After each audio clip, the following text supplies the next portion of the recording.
Chapter 15. Deeper Magic from Before the Dawn of Time. While the two girls still crouched in the bushes with their hands over their faces, they heard the voice of the witch calling out, "Now, follow me all, and we will set about what remains of this war. It will not take us long to crush the human vermin and the traitors now that the great fool, the great cat, lies dead." At this moment the children were for a few seconds in very great danger, for with wild cries and a noise of skirling pipes and shrill horns blowing, the whole of that vile rabble came sweeping off the hilltop and down the slope, right past their hiding-place.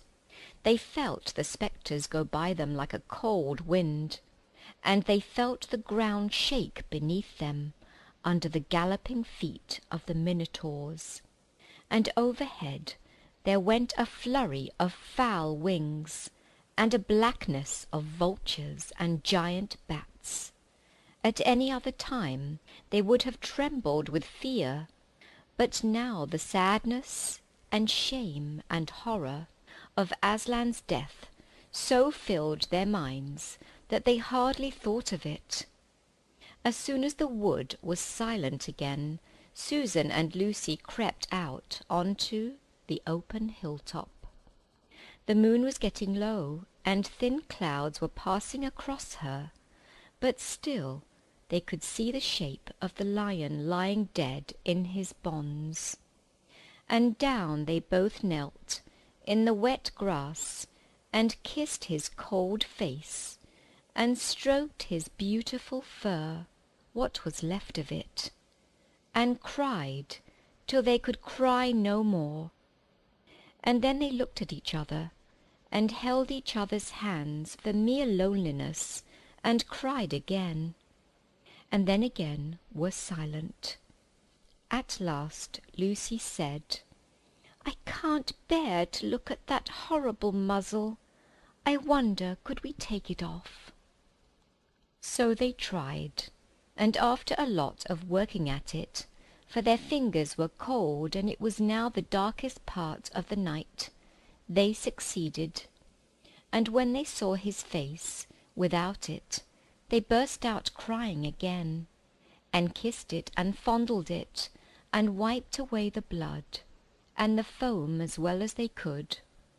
And it was all more lonely and hopeless and horrid than I know how to describe. "I wonder, could we untie him as well?" said Susan presently.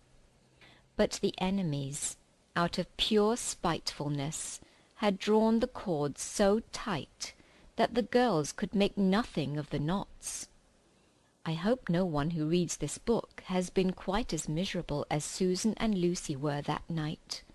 But if you have been, if you've been up all night and cried till you have no more tears left in you, you will know that there comes in the end a sort of quietness. You feel as if nothing was ever going to happen again. At any rate, that was how it felt to these two. Hours and hours seemed to go by in this dead calm, and they hardly noticed that they were getting colder and colder. But at last Lucy noticed two other things. One was that the sky on the east side of the hill was a little less dark than it had been an hour ago. The other was some tiny movement going on in the grass at her feet. At first she took no interest in this. What did it matter? Nothing mattered now. But at last she saw that whatever it was had begun to move up the upright stones of the stone table, and now, whatever they were moving about on Aslan's body. She peered closer. They were little grey things. "Ah!" said Susan from the other side of the table. "How beastly! There are horrid little mice crawling over him. Go away, you little beasts!" and she raised her hand to frighten them away. "Wait," said Lucy, who had been looking at them more closely still. "Can you see what they're doing?" Both girls bent down and stared. "I do believe," said Susan. "But how queer! They're nibbling away at the cords." "That's what I thought," said Lucy. "I think they're friendly mice. Poor little things. They don't realize he's dead. They think it'll do some good untying him." It was quite definitely lighter by now. Each of the girls noticed for the first time the white face of the other. They could see the mice nibbling away. Dozens and dozens, even hundreds, of little field mice. And at last, one by one, the ropes were all gnawed through.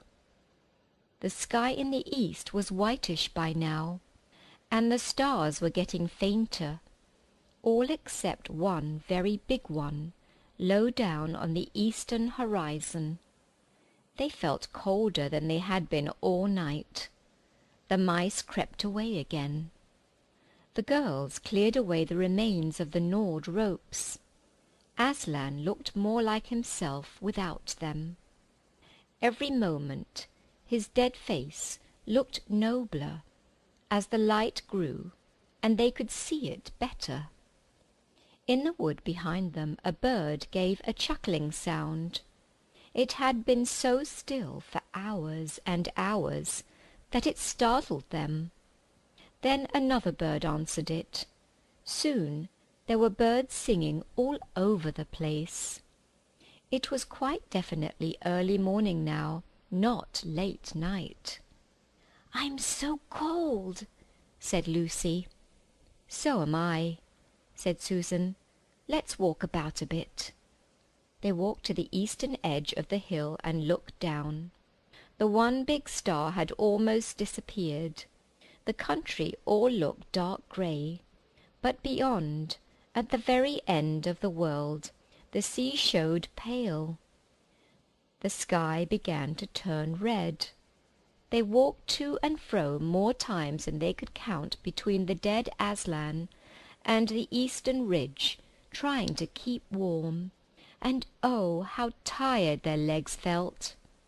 Then, at last, as they stood for a moment, looking out toward the sea and Cape Paravel, which they could now just make out, the red turned to gold along the line where the sea and the sky met, and very slowly up came the edge of the sun. At that moment they heard from behind them a loud noise, a great cracking, deafening noise, as if a giant had broken a giant's plate. "What's that?" said Lucy, clutching Susan's arm. I feel afraid to turn round," said Susan. "Something awful is happening." "They're doing something worse to him," said Lucy. "Come on." And she turned, pulling Susan round with her. The rising of the sun had made everything look so different. All colours and shadows were changed, that for a moment they didn't see the important thing. Then they did. The stone table was broken into 2 pieces by a great crack that ran down it from end to end. And there was no Aslan. "Oh, oh, oh!" cried the 2 girls, rushing back to the table. "Oh, it's too bad!" sobbed Lucy. "They might have left the body alone." "Who's done it?" cried Susan. "What does it mean? Is it more magic?" "Yes," said a great voice behind their backs. "It is more magic." They looked round. There, shining in the sunrise, larger than they had seen him before, shaking his mane, for it had apparently grown again, stood Aslan himself. "Oh, Aslan!" cried both the children, staring up at him almost as much frightened as they were glad. aren't you dead then, dear Aslan?" said Lucy. "Not now," said Aslan. "You're not asked Susan in a shaky voice. She couldn't bring herself to say the word ghost. Aslan stooped his golden head and licked her forehead. The warmth of his breath and a rich sort of smell that seemed to hang about his hair came all over her. "Do I look it?" he said. "Oh, you're real! You're real! Oh, Aslan!" cried Lucy. And both girls flung themselves upon him and covered him with kisses. "But what does it all mean?" asked Susan when they were somewhat calmer. "It means," said Aslan, "that though the witch knew the deep magic, there is a magic deeper still which she did not know. Her knowledge goes back only to the dawn of time. But if she could have looked a little further back, into the stillness and the darkness before time dawned, she would have read there a different incantation.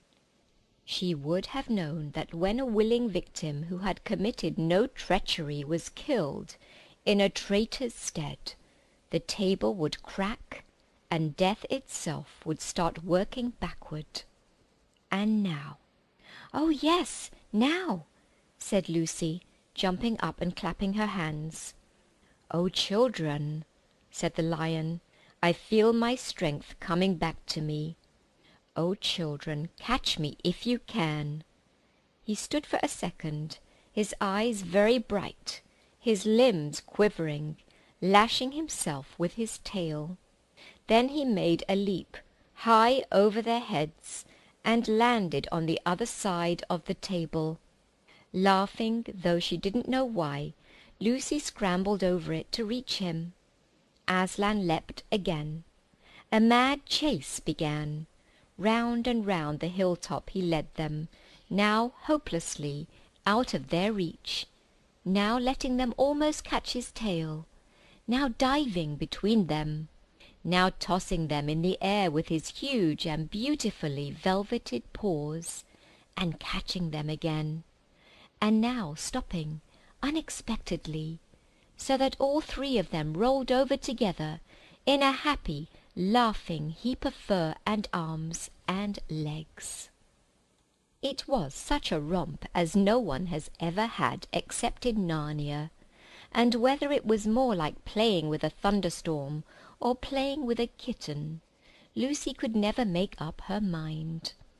And the funny thing was that when all three finally lay together, panting in the sun, the girls no longer felt in the least tired or hungry or thirsty. "And now," said Aslan presently, "to business. I feel I am going to roar. You had better put your fingers in your ears." And they did. And Aslan stood up, and when he opened his mouth to roar, his face became so terrible that they did not dare to look at it. And they saw all the trees in front of him bend before the blast of his roaring, as grass bends in a meadow before the wind. Then he said, "We have a long journey to go. You must ride on me." And he crouched down, and the children climbed onto his warm golden back, and Susan sat first, holding on tightly to his mane, and Lucy sat behind, holding on tightly to Susan. And with a great heave he rose underneath them, and then shot off, faster than any horse could go, downhill, and into the thick of the forest. That ride was perhaps the most wonderful thing that happened to them in Narnia. Have you ever had a gallop on a horse? Think of that, and then take away the heavy noise of the hoofs, and the jingle of the bits, and imagine instead the almost noiseless padding of the great paws. Then imagine instead of the black or grey or chestnut back of the horse, the soft roughness of golden fur, and the mane flying back in the wind. And then imagine you are going about twice as fast as the fastest racehorse. But this is a mount that doesn't need to be guided, and never grows tired.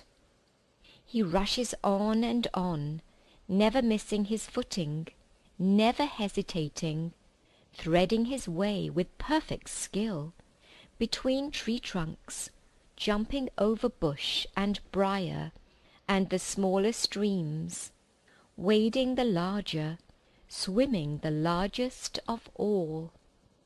And you are riding not on a road, nor in a park, nor even on the downs, but right across Narnia, in spring, down solemn avenues of beech and across sunny glades of oak, through wild orchards of snow-white cherry trees, past roaring waterfalls, and mossy rocks, and echoing caverns, up windy slopes, alight with gorse bushes, and across the shoulders of heathery mountains, and along giddy ridges, and down, down, down, again into wild valleys, and out into acres of blue flowers. It was nearly midday when they found themselves looking down a steep hillside at a castle, a little toy castle it looked from where they stood, which seemed to be all pointed towers. But the lion was rushing down at such a speed that it grew larger every moment, and before they had time even to ask themselves what it was, they were already on a level with it. And now it no longer looked like a toy castle, but rose frowning in front of them. No face looked over the battlements, and the gates were fast shut. And Aslan, not at all slacking his pace, rushed straight as a bullet toward it. "The witch's home!" he cried. "Now, children, hold tight." Next moment the whole world seemed to turn upside down, and the children felt as if they had left their insides behind them, for the lion had gathered himself together for a greater leap than any he had yet made, and jumped, or you may call it flying rather than jumping, right over the castle wall. The two girls, breathless but unhurt, found themselves tumbling off his back in the middle of a wide stone courtyard full of statues.